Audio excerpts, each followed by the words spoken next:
শিক্ষা গবেষণা শিক্ষা প্রতিষ্ঠানের প্রাণ।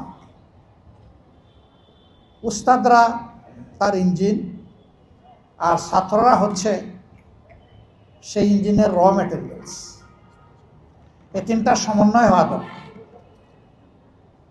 শিক্ষা প্রতিষ্ঠানগুলোতে এখন এটা আমার ধারণা যে আগের মতো মূল টেক্সট বই যেটা, সেই বইকে চর্বিত চর্বণ করা, হজম করা, বোঝা, উপলব্ধি করা, পাঠ করা, মোতালা করা এখন কমে গেছে। এখন সম্মানিত উস্তাদরা নিজের সন্তানের মতো ছাত্রদেরকে আগের উস্তাদদের চাইতে বেশি ভালোবাসেন বলে তারা সব কিছু কষ্ট করে নিজেরা তৈরি করে মুখে তুলে দিয়ে বলেন, বাবা একটু চিবাইয়া খায় এখন কষ্ট করে।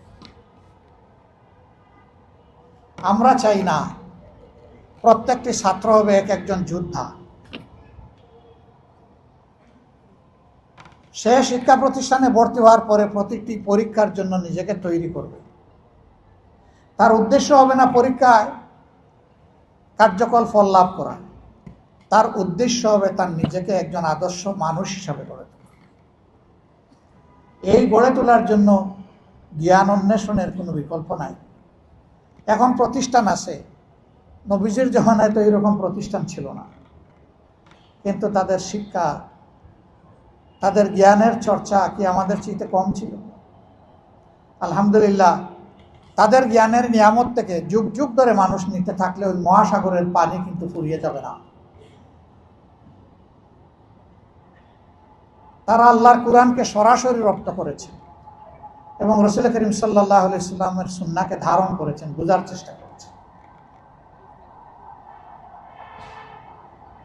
আমি আপনাদের মাধ্যমে ওই ছাত্র বন্ধুদেরকে অনুরোধ করব, ফিরে আসো আপন আঙ্গিনায়, ফুলের বাগানে, কিতাবের ময়দানে।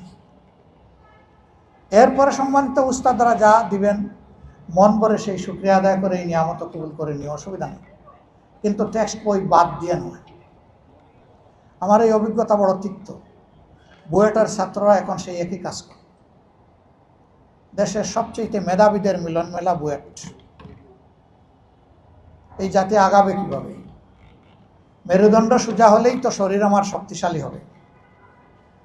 শিক্ষা যেহেতু জাতির মেরুদণ্ড, আমার অনুরোধ থাকবে শিক্ষা থেকে, শিক্ষার মহাসাগর থেকে যেন সবাই তাদের পাওনাটা আদায় করে নেয়। আমরা চাই আমাদের সমাজের উন্নয়ন, আমরা চাই ট্যালেন্ট, কিন্তু আমরা কোনো ইভিল ট্যালেন্ট চাই না। আমরা চাই ট্যালেন্টগুলো হোক মেধাবী, ট্যালেন্টগুলো হোক চরিত্রবান, ট্যালেন্টগুলোর অন্তরে থাকুক দেশপ্রেম, থাকুক মানুষের প্রতি ভালোবাসা এবং থাকুক সকলের প্রতি শ্রদ্ধা। সেই ট্যালেন্টগুলোই আমরা চাই। তাকবীরুল মিল্লাত সেই আশা পূরণে আগামীতে আরও বেশি অর্থকরী অবদান